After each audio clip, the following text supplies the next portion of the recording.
Are you ready to learn a new technique?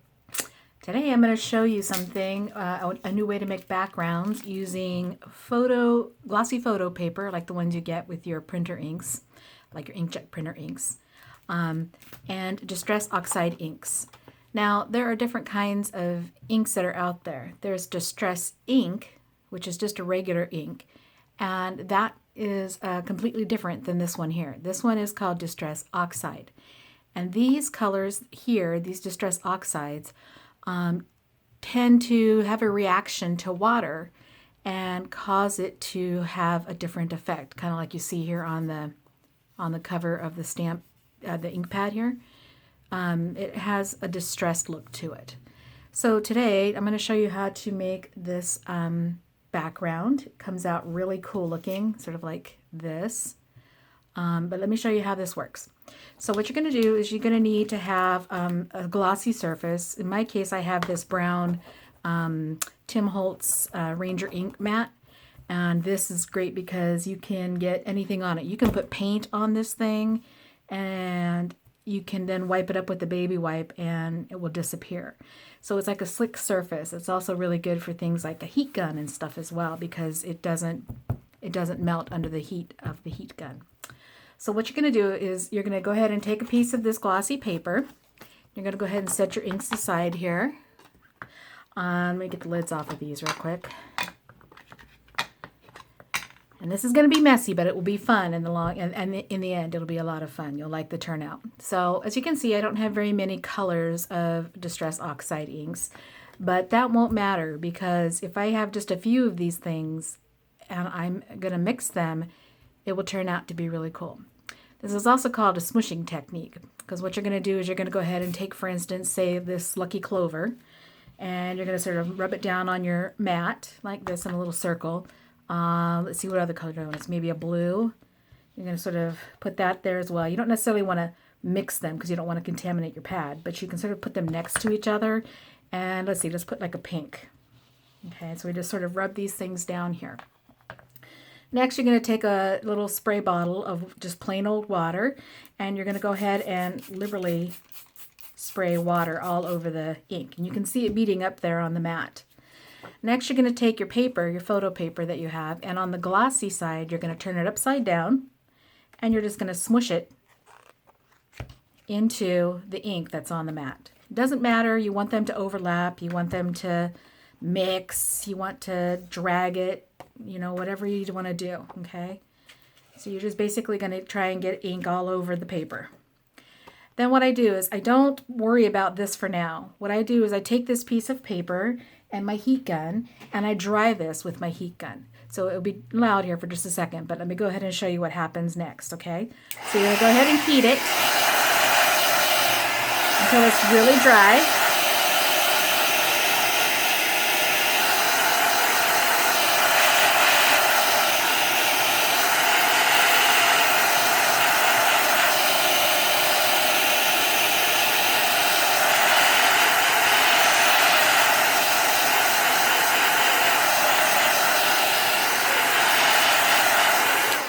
Now, as the thing dries, you tend to see it have sort of a dull exterior, a dull shine to it.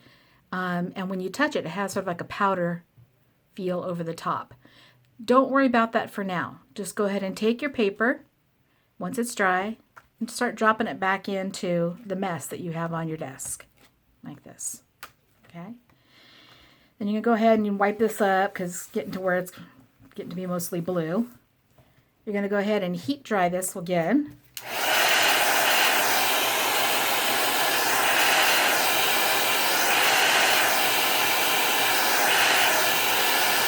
Okay. Now you're going to go ahead and you're going to start putting down other colors. Let's see. Let's do some purple. And let's do some of this Twisted Citron. It's a weird green. And let's go ahead and spray that with some water.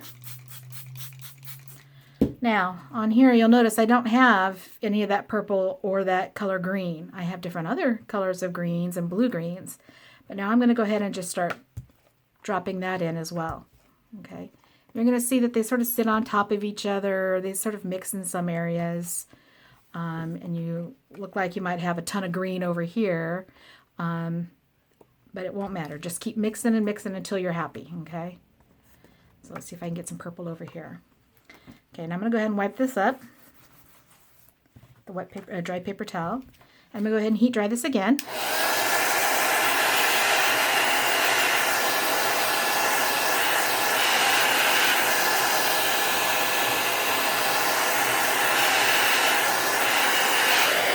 Don't worry about it if it has little drips that are going everywhere. You want all that mess, okay? All right, so let's see. Let's do another different combo. Let's do some more of the blue. Well, no, let's do purple again. And let's do some of this green Lucky Clover. Oh, and what the heck, let's put some pink in there too. Okay, I'll go ahead and spray it again. And I'm going to go ahead and take my paper, same thing, just start dropping it in. Don't worry about the circles or anything like that, just messy. It's just messy, just random, okay? So I'm going to go ahead and wipe this up. Now I'm going to go ahead and dry this again.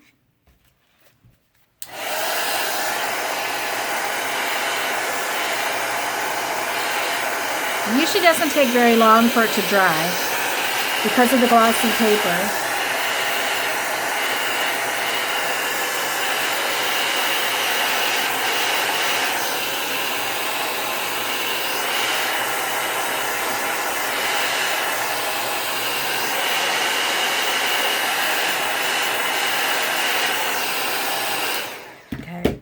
I'm going to hold this up a little bit closer, maybe you'll be able to see. It has sort of like a powdery look to it right up here. Down here you can still see there's a little bit of water. You could take your towel and just sort of wipe that off to get the big puddles down.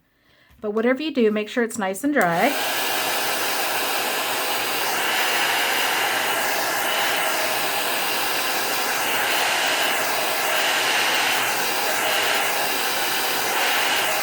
Okay.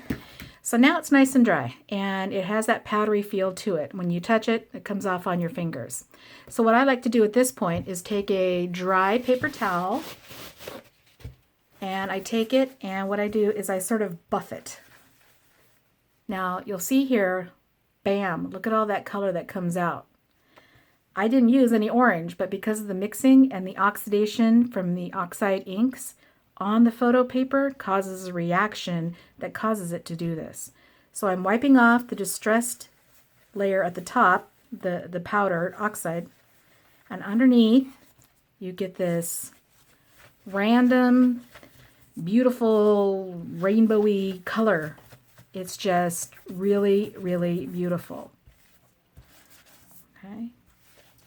So now you can see here all the different colors. Like I didn't use orange, but because they mixed colors, you can sort of get all different shades and patterns from the ink itself, right? And the little spots here and there. So it comes out looking really pretty and glossy, okay? Now that I've buffed it, when I run my finger over it, I don't get a powdery reaction. So just imagine if you were to take these and make all these fun backgrounds and everything, what kind of things you could do with it. This could just be your background already, right? The background to a card. Now you can stamp things, or you could take a hole punch and punch different punches out of this paper and use it on a card or in a scrapbook or whatever. I took mine and I stamped and made a rainbow with my stamp, and then I fussy cut it out. Or even better, you could take a stamp like this, like a butterfly, stamp it, cut it out. Look, you've already got a piece to put on a card or on a scrapbook page. So that's a really fun technique. This does not work with regular paper. Like I have just regular cardstock here. It doesn't work on that. It doesn't work with the regular Oxide, distress inks. Like I said, it has to be the Oxide brand. And there are all different colors out there that you can buy and use. But I guarantee you'll never get the same print twice. Like earlier, I did this one completely different from this. And I just used a wide variety of inks. So go ahead, give that technique a try. It's a lot of fun. It's sort of magical. So give it a try and see what you can come up with. Bye.